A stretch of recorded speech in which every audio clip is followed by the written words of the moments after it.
Ladies and gentlemen, it's my pleasure to introduce my mentor and my inspiration in this business, Presidential Director Paul Orberson. Thanks.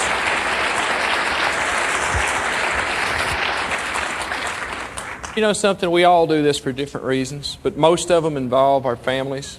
For somewhere down the road, that it all comes back to we're doing it for family or friends or just groups we want to help. I'm going to be talking about 55 minutes, and I don't want to bore you, but some of it's going to be technical things, which is almost unheard of coming from me. And some of it will be things that aren't so technical, which would be normal. Some of it will be a little humorous. You know, some of the things that we hear just aren't true. And that's part of what I'm going to talk about this afternoon. About some of the things that we're told. I know when I came in this business, I was told that this company had been bankrupt. It had been run out of business in Alabama.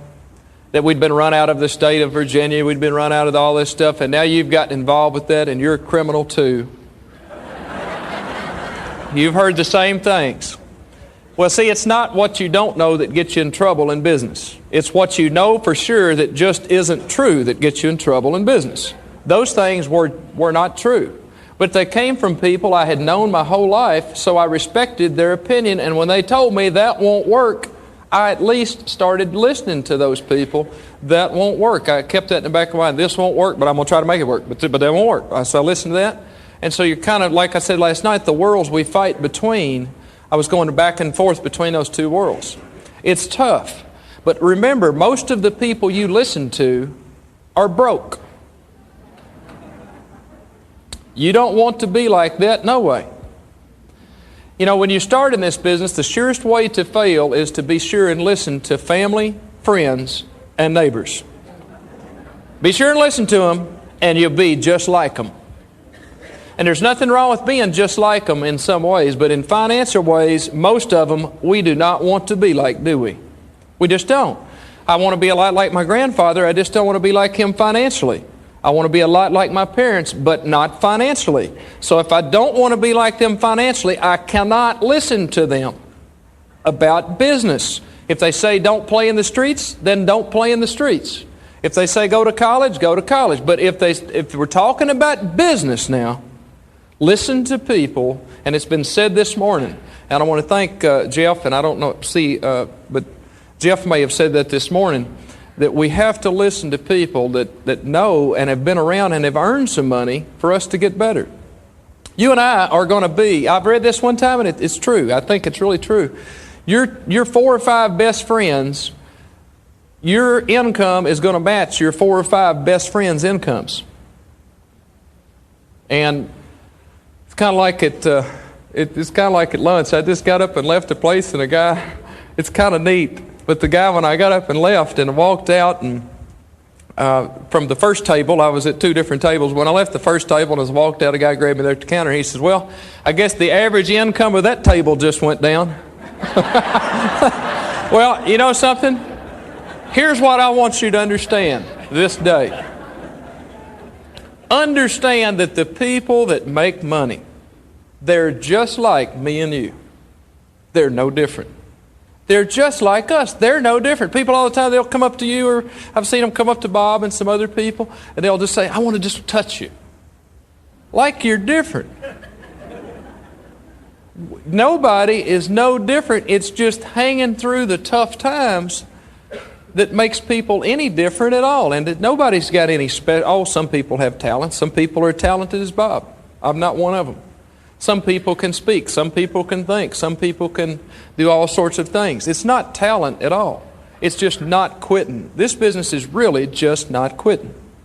But don't listen to your family, friends, and neighbors. You know, Voight's a piece of work too, and I want to talk about Jim real quick. Here's a guy that called me after he started making money, and we're not going to talk income, but you know, Jim Voight called me,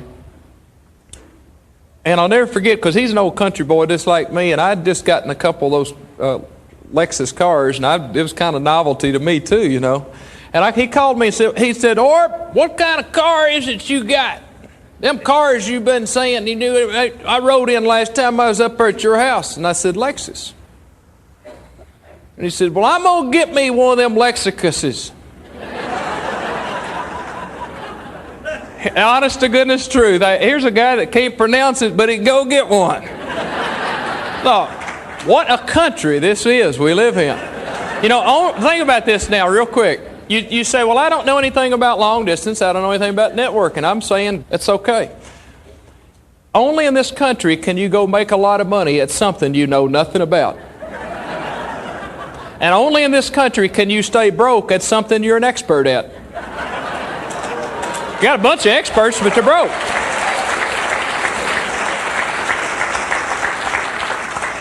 Keep in mind this fact also on all those tough days and tough nights, because if they haven't happened yet, I can promise you they will. In this business, you're not paid. This is a different way of thinking now. I'm not trying to, this is not a mind changing or me trying to play games, but it's a different way of thinking. In this business, you're not paid for what you do, you're paid for what you start. Okay? There is a big time difference. Now, when I taught school, I got paid for what I did. And after getting paid for what I started, I like getting paid for what I started better. You and I are going to get paid later on, and that's the hard part for most people, because everything's instant today. Got to have instant. But a year, maybe 6 months, a year and a half down the road, you and I are paid for our efforts yesterday. Remember, work is okay. It's okay to work. But to have to continue to work for money is no good. At some point, you and I have to see a point at which we can stop and money will come in. I know it sounds too good to be true. Let me talk about sound too good to be. You ever heard that one about this? Well, it sounds too good to be true. It can't be true. Picture this. Let's picture if I bought a Florida lottery ticket, if I had come here today, and if the drawing is tonight, and it is, and if my wife was at home, and I would call back and find out tomorrow morning, before I left here for the airport, what the numbers were that won. And let's say Carla read the 6 numbers I had. And let's say I'm sitting upstairs in a hotel room and the $22 million lottery this week, and I've got the 6 numbers. Now what would I do? Would I tear up the ticket and say, well, that's too good to be true, I want it. That was too good to be true. Nope. I'd keep the ticket, wouldn't I? I'd keep it. Would it be too good to be true? Yeah. It would be too good to be true. But at the same time, it would be true, and I'd be a fool to tear up the ticket. That's what we've got here. This thing can pay me and you for our efforts directly. So let me talk about being busy real quick, condensing everything down. All we're doing in this business is condensing everything down. We're condensing 30 or 40 years of work into 2 or 3 years. Because if your goal is to be financially independent in 3 years' time, let's say 3 years' time, I'm going to be financially independent. I don't want to work no more. See, I kept telling my wife, honey, y'all ever done this? Some of you? You just give me, you're married to a stud, you just don't know it. You just give me 3 years, and you know how they'll do? They roll their eyes. You know why? Because they've heard it all before, haven't they? Know you better than anybody. So when we tell our spouses, honey, this time it's going to be different, and they look at us like we've lost our mind, understand the point of reference they're coming from is we've never done anything big yet. Why is this time going to be any different? But you're condensing down 30 years of work into 2 or 3. Now it only makes sense that those 2 or 3 years are going to be very busy years. If we're going to condense down a lifetime of work into 2 or 3. Remember now, I don't want to get this crazy, but life is made of time, right? Time is the stuff life is made of. We're talking about me and you taking back our own time and having our own time to ourselves. When you start out in this business, money is more important to time because most of us in this room today sell our time for money. Right? We do. We go to a job, we're selling ourselves for money. When you start out, when most of us start in this business, we're selling ourselves for money. Me too. Later on, time becomes more important than money. So that you start backing, Bob kind of closed last night, I've been backing 1 foot out of this business And I'll get like this, and then I'll say, well, I like it so much, I'm going to go. And I'm not backed completely out, but I've been backing away. And what happens when you've built a residual income, even if you sat down on an escalator, you're going up, aren't you? So what happened? Now, one thing, listen to me. I know this is different. I know your mother probably wouldn't believe this, but I'm suggesting, and I'm not talking bad about your mother or your father, but they probably don't make any money. Now, I don't know, I mean, that's not true in every case, but I'm just saying it's a different way of thinking, but just at least listen to it. You start backing away, and as you watch your income continues to grow, so that you're making more money than you ever made in your life, and you're actually working less to get it. See, that's contrary to everything you and I were taught. Here's a perfect example. Think of this. How many times have we been told as children, or even on up into young adults, we hear, work hard, get you a good education, go out there if you like what you do. There's another, and if you like what you do, boy, if you got a good education, you like what you do, get to training, and you got a good attitude, and you're persistent, you'll win. Everything will be okay. It won't. It will not. It ain't never been that way. It ain't never going to be that way. Here's a fact to back it up. Think of the people at the Alamo. They worked hard. They were the most dedicated people you've ever met, probably. They were passionate about what they were doing. They were well prepared as they could be for that day. And every single one of those people died. You know why? They were fighting a battle they could not win. They could not win. There was no way they could win that battle. They were outnumbered so much. Well, you know what? That's the way we are. But we walk around as if we're going to get be a martyr, and we're only going to become the parents of our children, because by golly, life has passed me by, but it won't pass my kids by too. So I'm going to work hard. You see, most of us, think about this now, have already got our lives lived out in our minds. You done lived it out. And I'd already lived it out back in 1990 when I came in this business. I'd already had it planned. I was going to teach school for 27 years. I was going to retire from school teaching. I would be 49 years old. I'd be drawing 70% of my school teaching income. Wouldn't have to do nothing to get it either. Be retired. Then I could go do something else. Well, ain't that fun? You keep this in mind. Now, we're broke for 27 years when we teach school. When you retire, you get to retire on 70% of broke. And you know what you're supposed to do? You're supposed to like that. So, yeah, I like this. We're having fun. I like it a lot, yes. But then the other kind of people, you know what the normal people, these normal thinking people, they're broke, but they're normal. You know what they say? Yeah, but you had your benefits. You had your health insurance. And besides that, a lot of people don't even have jobs, and you had a job. Folks, that's nonsense. I was going to say something bad. That's nonsense. Nonsense. That, again, comes from broke people. They're over here saying, yeah. Listen now, keep in mind, we're raised with normal people, most of us. Most of us live with normal people, and so the only way we can think's normal. I'm going to give you another example. My little girl, we live in a pretty good neighborhood today. You know that deck Carla talked about, we finally finished it on that other old house in Kentucky, and then Dad blame it, we don't even live in that house no more, no way. Moved to this neighborhood, and in this neighborhood where I live today, it's a gated community and kids ride around. Back when I was a kid, we used to ride bicycles to each other's houses. You'd jump on a bike, you'd go see another kid. You know what they do in that neighborhood? This is a different way of thinking, but I like it. They ride golf carts to each other's houses. Every kid's got a golf cart. So if you see 4 or 5 golf carts at the houses, at one house, you know a bunch of kids are there playing. I know it's different. I mean, that's not good. That doesn't do. Who says that's not good? We walk around as if there's some kind of prize for being broke.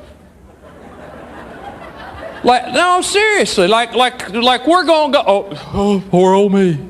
If I just get in 3 more years, I'll be all right. I've only got 10 more years. We walk around, we think that we're going to go to a higher place in heaven if we are broke on earth. There's nowhere that is suggested or taught out of Scripture, out of anybody that's got any sense.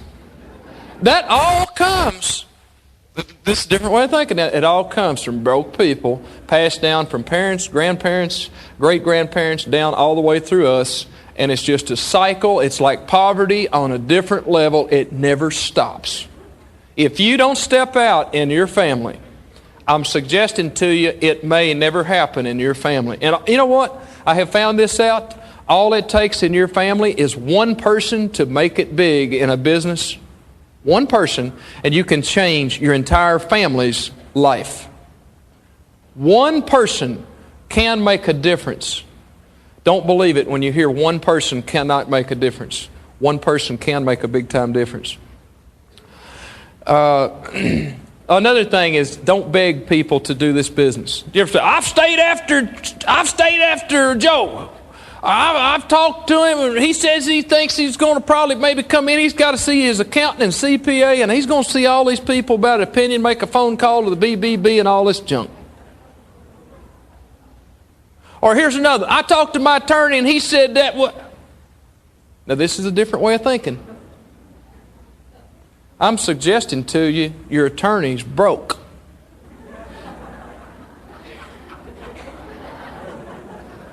What would he know about business anyway? I'm not trying to be smart. I want you to think about it.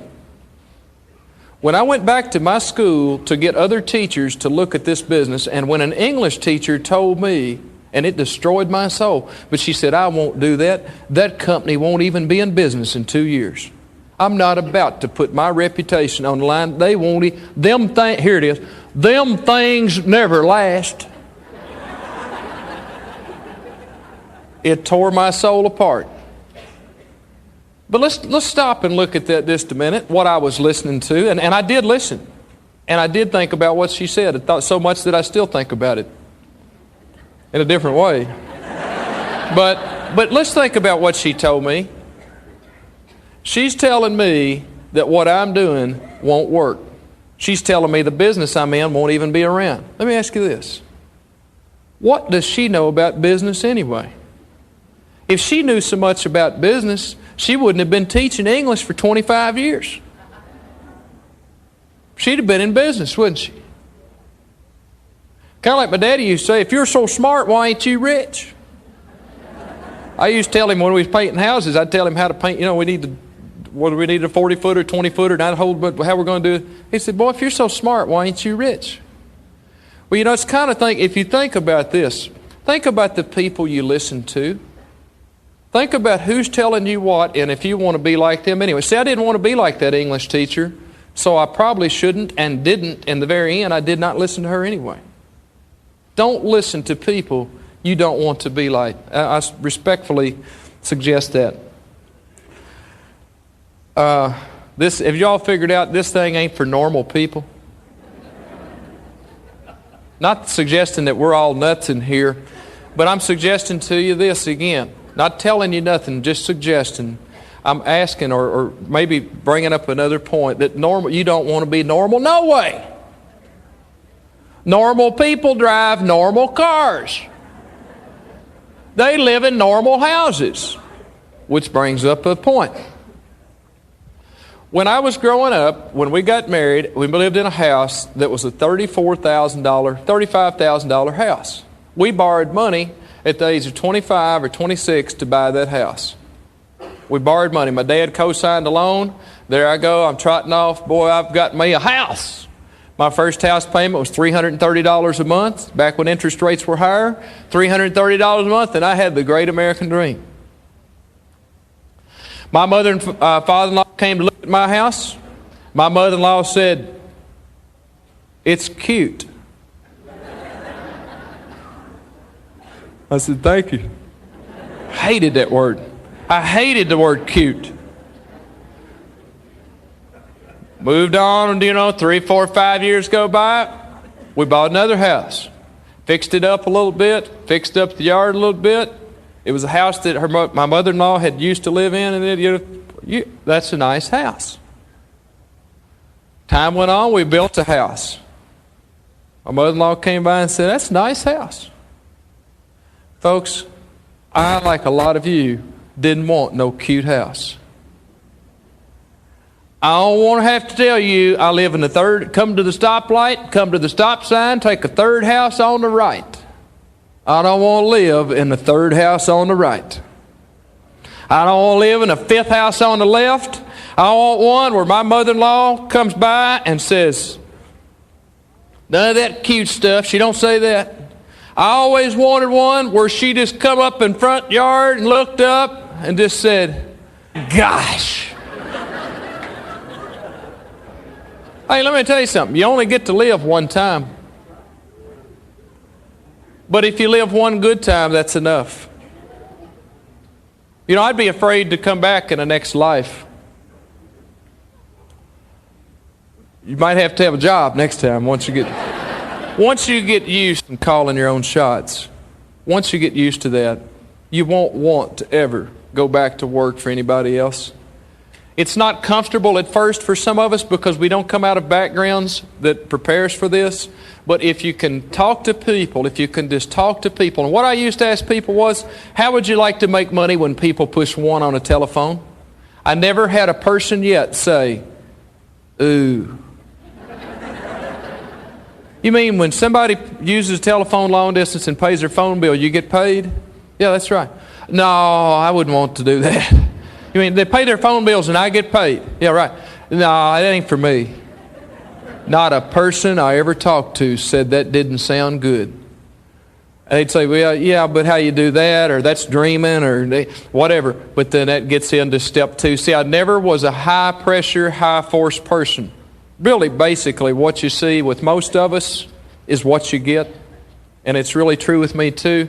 I never could feel pressured. I could never force anybody into this business. Don't try to beg people into this business. Stay after a person until you have shown them this business.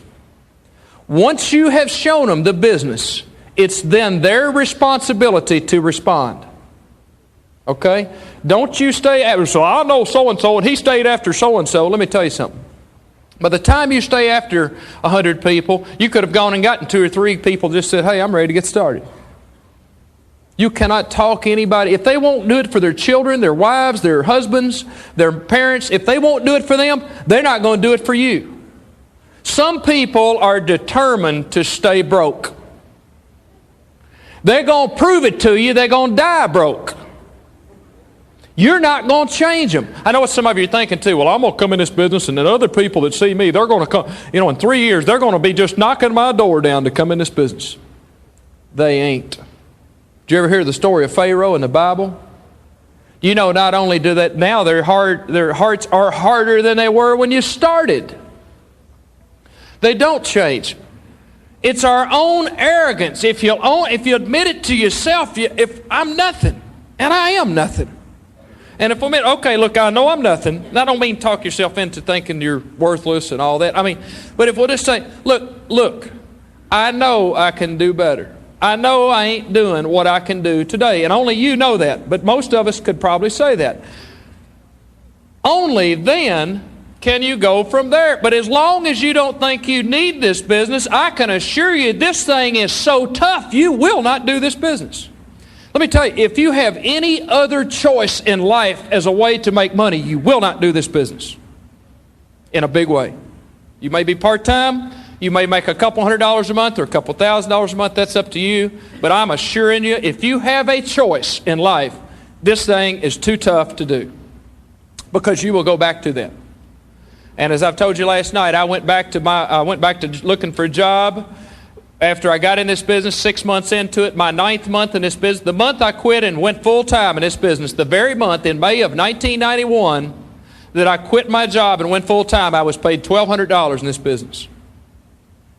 And I was sitting there thinking, but if I go full-time, I can double that, and I'll be making what I'm making teaching. I'll be better off because I'll own my own business, own my own life. I'll be better off even with the same income. I know I can go full-time and do it. And I quit my job, and I kid you not, my income stayed level for the next 6 months.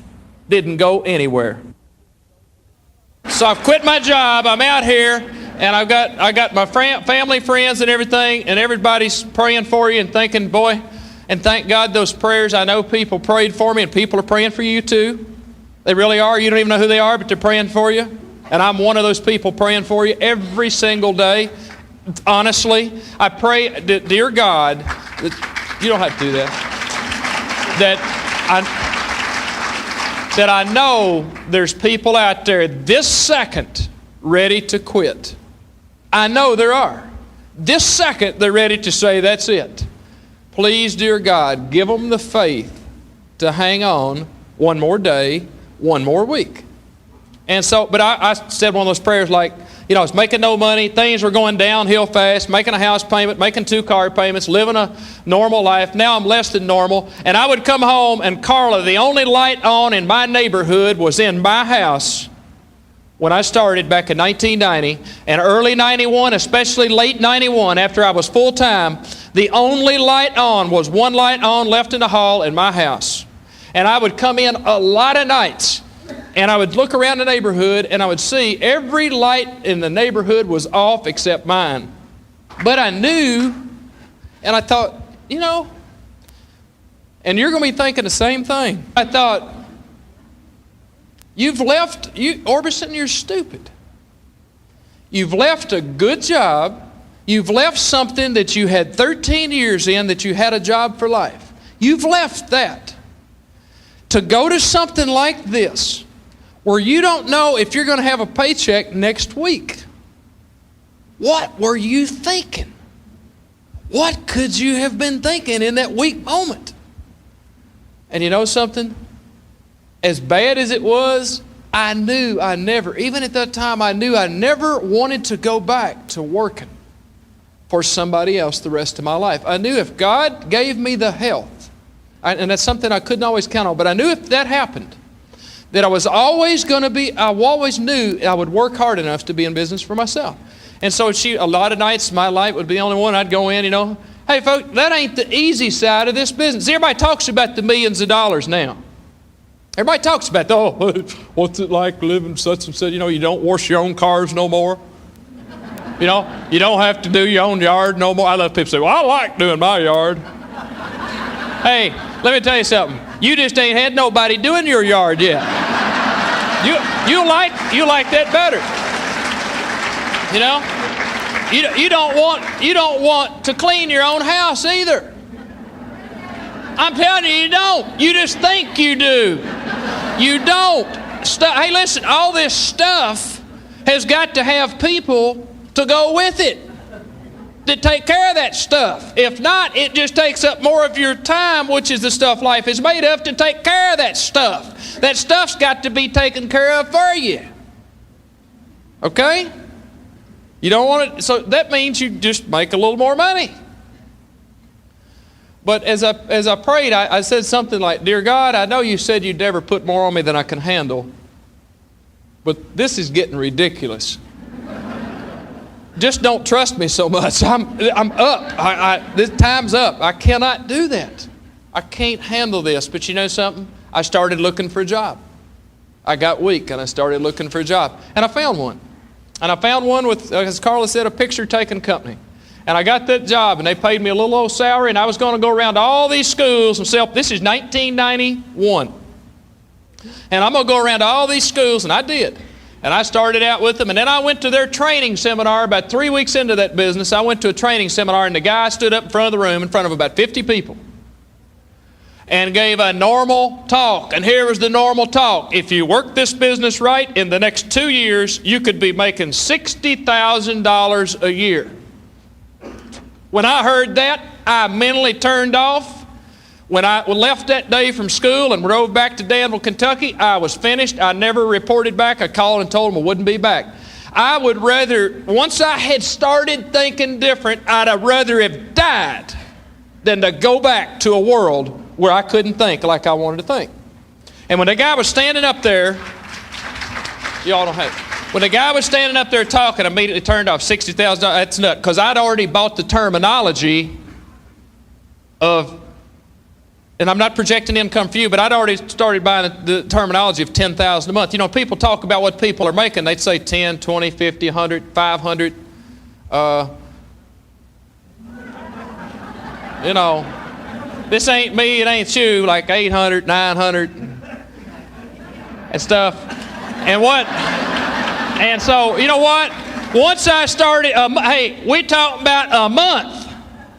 See, once you get used to the terminology monthly, and then somebody tells you go back $60,000 a year, it don't sound good. And I'd already started using terminology. This guy in Houston's making 10 a month. And I didn't mean $10, I meant 10,000. Everything is thousands. And you start dealing 100, that's not hundreds, that's hundreds of thousands.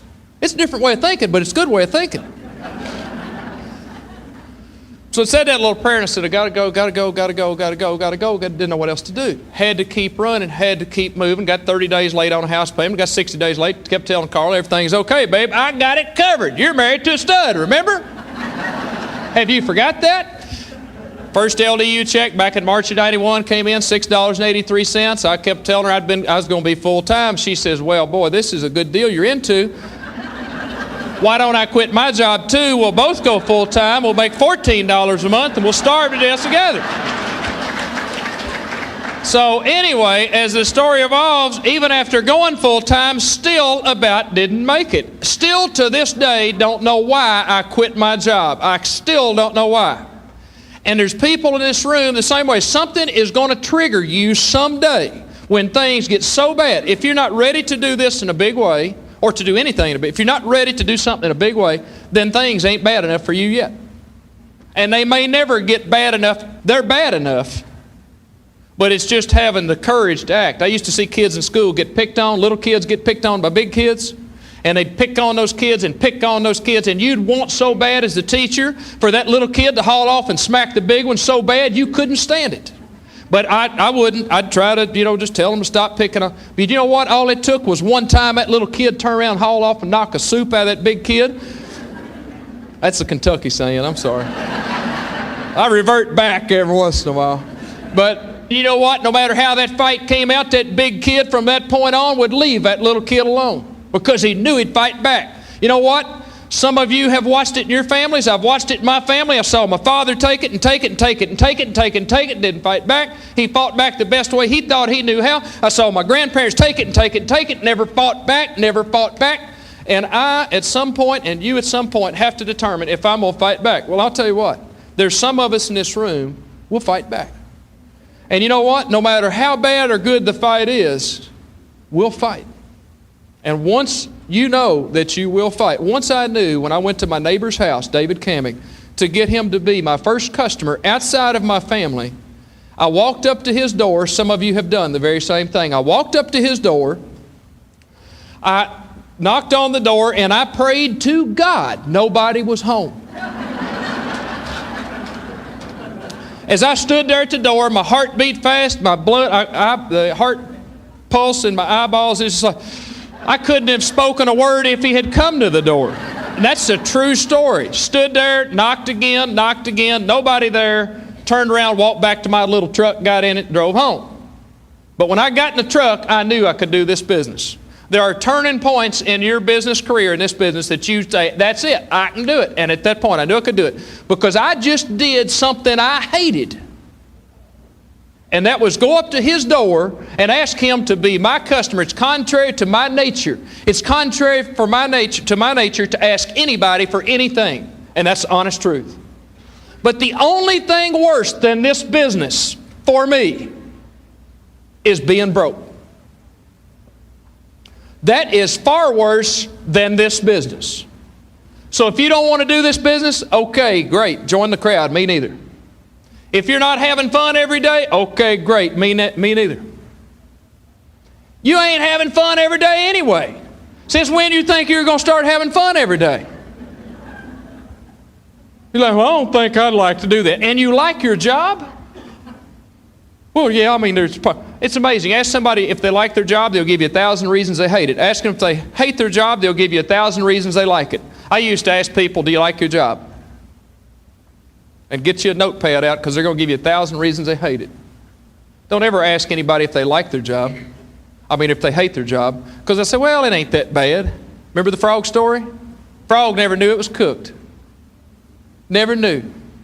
And you know something? That's us too. We get cooked and we don't even know when it happened. We can't even remember, oh, that's not me. Let me tell you what, your kids and my kids, if we don't do something different, are doomed to an average life. You're doomed. They're doomed to an average life. And people say, well, what's wrong with that? What's wrong with being average? Everything, if you can do better. Everything, if you can do better. Why would somebody go be average, put your wife in an average house, make your wife drive a dead-blame average car, send your kids to an average school when you go play church league softball, or you trot off to the races about twice a week, or you play golf 3 days a week, and put your wife in an average house? I'll never understand that. You know, there ain't no sense in trying to explain it to me. I don't understand it. Never did understand it. Just didn't know any way around it. If a person in this country today doesn't make a lot of money, there's one of two problems. There can only be one of two problems. If you don't make a lot of money in this country, I'm going to get back to the money argument in just a minute.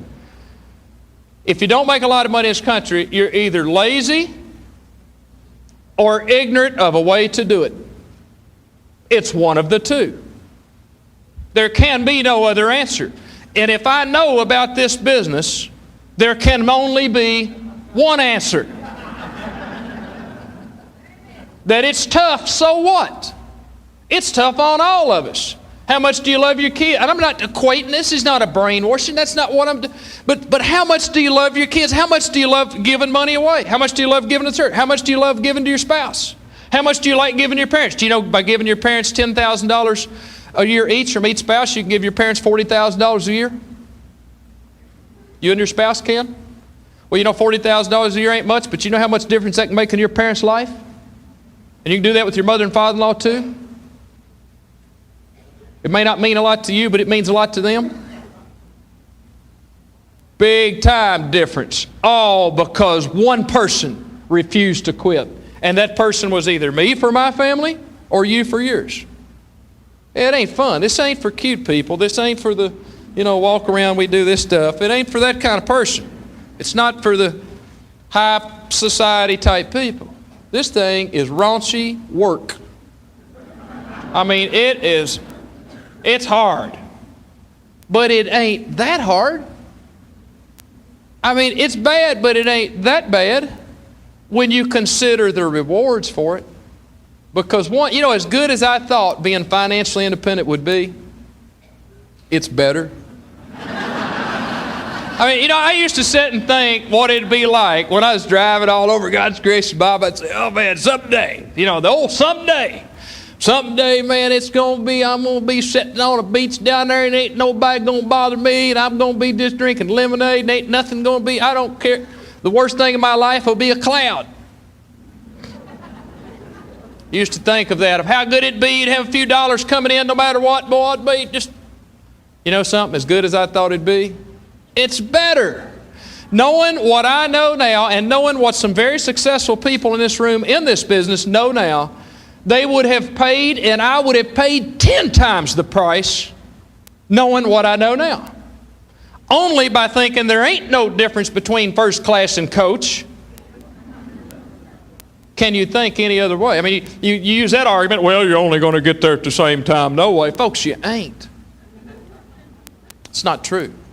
Why have to go through life worrying about money all the time? You know what most of us do when we come to worrying money? We start cutting back and saving money. You live a life, I live a life of either, get this now, we either live a life of contribution or of survival. One of the two. You're either thinking of a way of paying your electric bill, your house payment, your car payment, worried about your retirement, your health insurance, or you've taken care of all that and now you're in an attitude of contribution. How much can I do for other people? How much can I give to my parents? How much can I give to my brother? How much can I give to my sister? How much can I give to my church? How much can... An attitude of contribution. And I'm suggesting to you it's a whole lot easier to live, once you get there mentally, a life of contribution than it is a life of survival, because what ends up happening, our kids end up living that same life of survival. Then we got to worry about our grandkids too, because here's our attitude. Parents, here we are. Oh, life's passed me by. I hate what I do. I don't like what I do. I've been doing it for 20 years. I'm so sick of it. I could do it blindfolded. I hate it. I don't like it. But I'm going to hold on because I'm going to get my kids through college. And when I do, my kids are never going to work at a place like this. My kids will never do what I'm doing. They're going to go to college. I'm going to make sure I'll give them lunch money. When I don't have money, I'll give them field trip money. When I don't have money, you will do it, won't we? We'll all do it. So what we do is we start thinking life's passed us by, and we start directing our efforts towards our kids. Forget us. We've already put our efforts in. Nothing wrong with that, except we've died ourselves. So we say, okay, and we put all our money in our kids. Our kids get better clothes than we do, and rightfully so. Any of us in this room would give our kids better than what we have. We'll send them we'll borrow money. Some of us in this room have done it. We'll borrow money to send kids to college. Maybe to colleges we really can't afford to have them have a better life. And you know what happens to those kids? They get out of school and they live the same life you lived. If somebody doesn't change it financially, it goes on and on and on. And your grandkids and your great-grandkids, think of this. 92% of the people in this country cannot tell you the first name of either side's great-great-grandparents. 92% of the people in the country. But you know what? Henry Ford's great-great-grandchildren can tell you their first name of their great-great-grandfather. You know why? Because he paid a price. He paid a tremendous price. You say, well, I do too. Now, remember that's the Alamo argument? You can pay all the price you want, but if you ain't got a chance, you don't have a chance. Kind of like the old boy walked up to the Indian chief and said to the Indian chief, chance. Indian chief looked up at the boy and he says, no, sir, you don't mean chance, you mean how. And the old boy said, I know how, I need a chance. Some of us know how. We can talk to people. We'll work hard. This is our chance. And that's what it always did represent to me. Here's what I tell you about associations. Somebody asked me to comment on it. Associations and all these different things you get into, and voice tell, and I'm not condemning all those things. I'm just saying this. If it takes you away from your core business, which is talking to people either for yourself or for your people, don't do it. I know when I started out and started an association in Lexington, Kentucky, we had about 8 or 10 of us there. And you know what? The problem is when you go to renting a bunch of fancy buildings, trying to fake it till you make it, driving a bunch of cars you can't afford to get the kind of people you really don't need in the business in the first place. The problem is that when you go get in those office spaces, your business don't end up there no way. I'm glad I didn't go ahead and buy an office building in Lexington, Kentucky, because I don't even go there no more. I've been in my own. The only reason I ever opened up an office anyway back in 1994 was to give my mother a job. That's the honest truth. I was making a lot of money before I even did. What I'm saying is don't get hung up in what looks to be a good business. You know, well, I'm going to have this place set aside. If you want an office, that's your choice. You can do that. But don't get hung up. The most successful people in this business, they may have an office, but they don't spend no time there. I haven't been in my office since March of '95. Still pay rent every month. Mom still goes in. Marge still goes in every day. I don't want to go in there. You can't make no money in an office.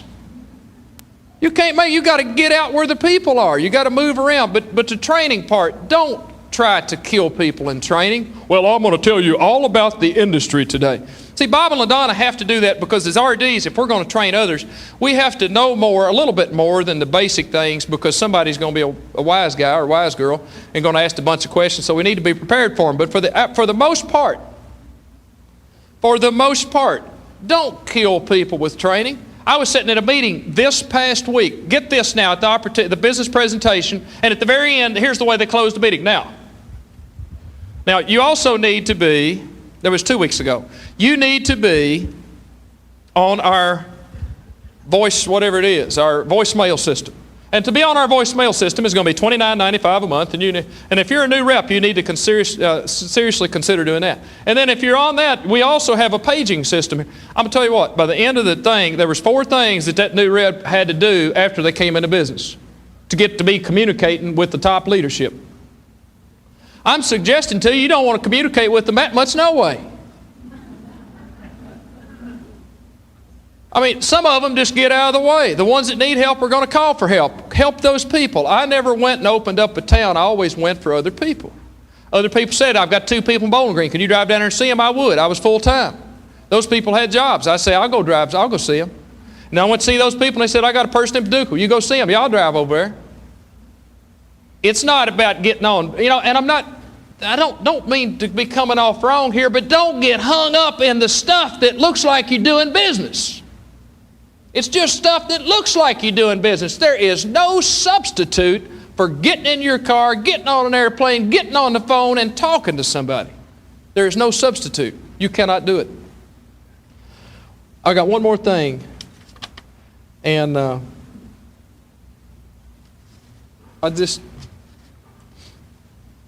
when you think about it, only in this country can people like me and you go make a lot of money. And once people start making a lot of money, we have heard the stories of people changing. Oh, I know, here's your parents. Now, they never made no money, they're going to tell you about it. Or your grandparents. This is not turning you against them. This is respectfully saying, but on financial matters is what I'm talking about. But your parents say, well, I know Joe. Joe made a bunch of money and then he changed. Then you say, oh my God, I don't ever want to change. I don't want to do that then. Well, you know something? I'm suggesting to you, and I've brought up the idea myself, that change may not be bad in some of us, but you know something? You can be you. Money don't have to change you. See, and it's an old trite thing, but money ain't good or bad. It's just there. It's just stuff. Now think about this real quick. You know what? Think about this. This is deep stuff.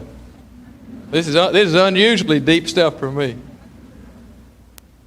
You know, the same check that you get in the mail, that's the kind of check I get too. It's written on the same paper. It's cut on the same date. Everything looks the same except the amount for most of us. Oh, it may have 2 or 3 zeros, 4 or 5 zeros, and 6 or 7 zeros or whatever it's got. But you know something? Here's the point. That check don't know it's a lot or a little. The money you make don't know it's a lot or a little. I'm suggesting to you the money don't care. So then that puts it back on us, and only if I care does that check really care. And once you start making some money, once you get a few bills, get some things paid off. I know there's a built-up, pent-up demand in there. You'd like to pay a house off. You'd like to pay. Once you get all that stuff, and once you've still got some money coming in, you will see. I know you will, because most of you are very good people. You will see. You will see. It is more fun. It is more fun to give money away. I'll swear to my soul. It's more fun to give money away than it is to get it. And I'd heard that my whole life, and I never could figure it out. But it's more fun to give it away than it is to get it. Because if you really think about it, everything is just a gift from God anyway, on this earth. I want to thank you for paying attention. Thank you, Bob. Appreciate it. Thank you. Paul Orberson.